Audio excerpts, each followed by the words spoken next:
Plusieurs chrétiens cherchent à connaître la volonté de Dieu comme si c'était un mystère caché. Plusieurs chrétiens essaient de connaître quelle est la volonté de Dieu leur concernant, comme si c'était une chose cachée. Pourtant, la volonté de Dieu est clairement révélée dans les Saintes Écritures. Jésus dit dans le livre de Marc, chapitre 3, verset 35, « Car quiconque fait la volonté de mon Père ou de mon Dieu, celui-là est mon frère, celui-là est ma soeur, celui-là est ma mère. » Donc, le frère et la soeur de Jésus-Christ se reconnaît dans la capacité à faire la volonté de Dieu. Et la Bible dit, c'est Jésus qui parle toujours dans Matthieu chapitre 6, à partir du verset 9 à 10, lorsqu'il enseigne la prière de notre Père. Il dit que ton règne vienne et que ta volonté soit faite sur la terre comme elle est faite au ciel. Mais j'aimerais dire à quelqu'un que ce n'est pas toujours la volonté de Dieu qui est faite sur la terre. C'est pourquoi nous devons prier pour que sa volonté puisse s'accomplir sur la terre. Comme le dit Paul à l'église de Colosse dans Colossiens chapitre 4, verset 12. Il dit quelque chose comme ceci. Il dit, Épaphras, qui est des vôtres, vous salue.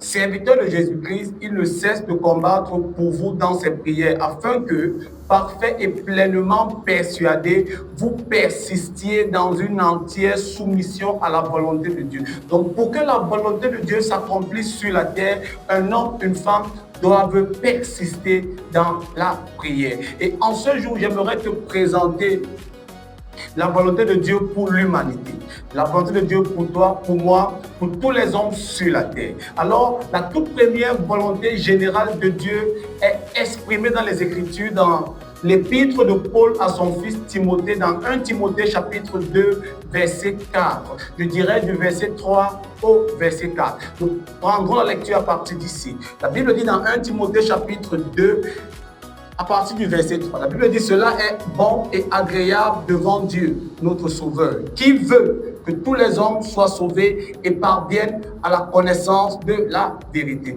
Donc, de ce passage, nous pouvons tirer la volonté de Dieu qui est exprimée dans cette portion d'écriture.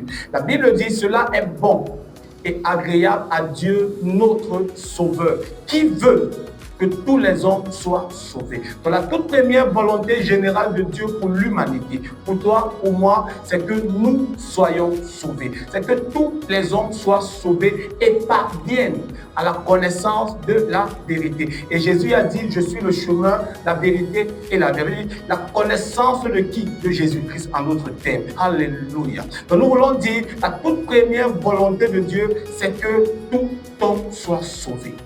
Et quand on parle de sauver dans ce verset, sauver est tiré du terme grec sozo. Et sozo, traduit en français par sauver, traduit en français par délivrer, j'allais dire délivrer du danger, traduit en français par guérir, guérir d'une maladie, traduit en français par préserver, donc préserver du malheur. Donc la volonté de Dieu, c'est que tu sois préservé. La volonté de Dieu, c'est que tu sois sauvé du danger. La volonté de Dieu, c'est que tu sois guéri. Dans le livre de Matthieu chapitre 8, à partir du verset 1 au verset 3, la Bible dit que lorsque Jésus est descendu de la montagne, et il y a un lépreux qui est venu vers lui, et le lépreux lui a dit, si tu peux, si tu veux, tu peux me rendre pur. Ce lépreux ne doutait pas de la capacité de Jésus à le guérir, mais il doutait de la volonté de Jésus-Christ à le guérir. Et au verset 3 de Matthieu 8, Jésus va lui dire, je le veux, sois pur. Et je veux dire à quelqu'un qui me écoute, Jésus veut que tu sois guéri. Dieu veut que tu sois restauré. Dieu veut que tu sois préservé du malheur. Dieu veut que tu sois sauvé du danger. Et je prie pour toi que tu sois sauvé, que tu sois guéri, que tu sois restauré et que Dieu te préserve du malheur au nom de Jésus. Et que tout danger autour de toi, que Dieu puisse intervenir et te sauver. Dans Ézéchiel chapitre 33, le verset 11. La Bible dit, c'est Dieu qui parle. Il dit que Dieu ne veut pas ou Dieu ne désire pas la mort du pécheur, mais il voudrait que le pécheur se répande. En d'autres termes, la volonté de Dieu pour toi, pour moi, c'est que nous nous répandions, c'est que le pécheur se répande, c'est que les hommes soient sauvés, guéris, restaurés, préservés et sauvés du danger. Que Dieu te bénisse au nom de Jésus. Et nous voulons rapidement tirer la deuxième volonté générale de Dieu dans les Saintes Écritures. Et nous allons lire 1 Thessaloniciens chapitre 4, verset 3. 1 Thessaloniciens chapitre 4, le verset 3. La Bible dit, ce que Dieu veut, c'est votre sanctification, c'est que vous vous absteniez de l'impudicité.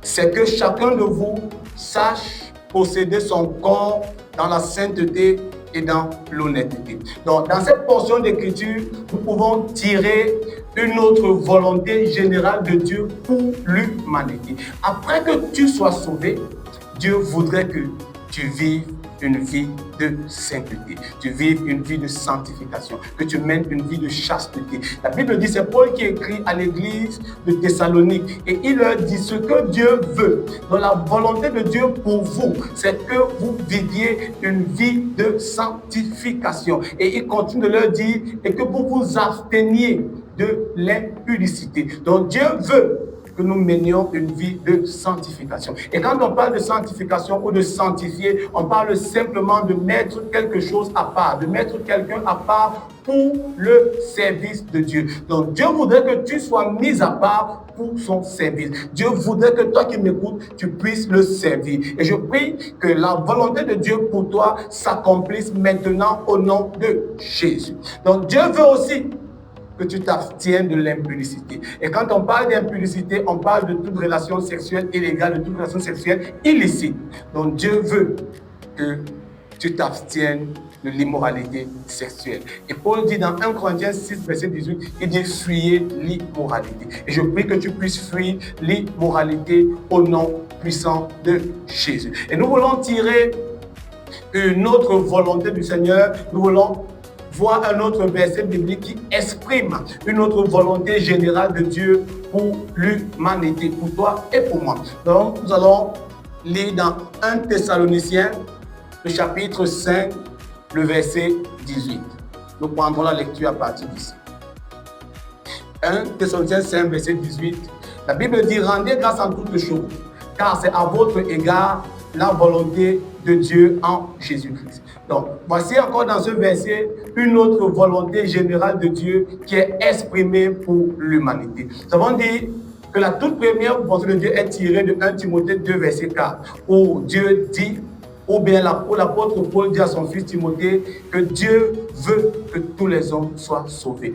Deuxièmement, nous avons dit la deuxième volonté générale de Dieu tirée des Écritures est tirée de 1 Thessaloniciens 4, verset 3. Dieu veut que nous soyons sanctifiés ou que nous menions une vie de sanctification. Donc après que nous avons été sauvés, Dieu voudrait maintenant que tu puisses mener une vie de sanctification. Et la parole de Dieu dit dans Ecclésiaste 9, verset 8, qu'en tout temps, que tes vêtements soient blancs et qu'il ne manque point d'huile sur ta tête. Donc Dieu veut que tu aies des vêtements blancs, que tu mènes une vie de sainteté. En dehors de cela, dans 1 Thessaloniciens 5, 18, la Bible dit « Rendez grâce en toutes choses, car c'est à votre égard la volonté de Jésus-Christ. » Ou la volonté de Dieu en Christ Jésus. Alléluia. Donc Dieu veut que tu puisses lui rendre des actions de grâce. Dieu aime, Dieu prend plaisir quand tu viens lui dire merci. Donc Dieu voudrait que tous les hommes, quelles qu'en soient les circonstances par lesquelles tu passes ou que tu fais face, que tu sois à même de lui dire merci, que tu puisses être reconnaissant. Parce que Dieu prend plaisir aux actions de grâce. Dans le livre de Luc, la Bible dit que Jésus a guéri 10 lépreux. Et il y a un seul qui est venu témoigner sa gratitude envers Jésus. Et Jésus lui demandait, n'y a-t-il que ce Samaritain qui a été guéri? Il dit, où sont les 9 autres? Et je prie que tu ne fasses pas partie des 9 autres. Et il dit, où sont les 9 autres? En d'autres termes, Jésus s'attendait à ce que tous les 10 lépreux viennent lui dire merci. Dieu prend plaisir aux actions de grâce. Éphésiens 5, verset 20 dit, rendez continuellement grâce pour toutes choses. Dieu voudrait que nous lui rendions grâce continuellement pour toutes choses. Que nous soyons comme le psalmiste qui peut dire, mon âme bénis l'Éternel et n'oublie aucun de ses bienfaits. Dans Colossiens chapitre 3, verset 17, il dit, et quoi que vous fassiez, en parole ou en œuvre, il dit, faites tout au nom du Seigneur Jésus, en rendant par lui tes actions de grâce. Dieu veut ton action de grâce. Dieu voudrait que tu lui dises merci pour la protection, pour la santé, pour la provision financière, etc. Alléluia. Et dans le psaume 50, le verset 23, Dieu dit, celui qui offre pour sacrifice des actions de grâce me glorifie. En d'autres termes, Dieu est glorifié quand tu lui présentes des actions de grâce, quand tu viens lui dire merci avec le fruit de tes lèvres ou avec le fruit de tes mains. Dieu prend plaisir à cela. Que Dieu te bénisse pendant que tu vas lui rendre grâce au nom de Jésus. Pendant que tu vas appliquer cette volonté de Dieu. Alléluia. Et rapidement, nous voulons regarder au quatrième point sur la volonté générale de Dieu pour l'humanité, tiré de Matthieu chapitre 22 à partir du verset 35 au verset 39, et je lirai à partir d'ici. Et la Bible dit, et l'un d'eux, docteur de la loi, lui fit cette question pour l'éprouver. Maître, quel est le plus grand commandement de la loi? Jésus lui répondit, tu aimeras le Seigneur ton Dieu de tout ton cœur, de toute ton âme et de toute ta pensée. C'est le premier et le plus grand des commandements. Et voici le second qui lui est semblable. Tu aimeras ton prochain comme toi-même. Alléluia. Dieu veut que tu puisses l'aimer de tout ton cœur, de toute ton âme, de toute ta pensée. Et Dieu voudrait aussi que tu puisses aimer ton prochain comme toi-même. Et je prie que tu puisses aimer ton frère, que tu puisses aimer ta soeur comme toi-même au nom de Jésus. Rendez-vous pour une prochaine session d'enseignement. Que le Seigneur te bénisse. Like, commente, partage et abonne-toi.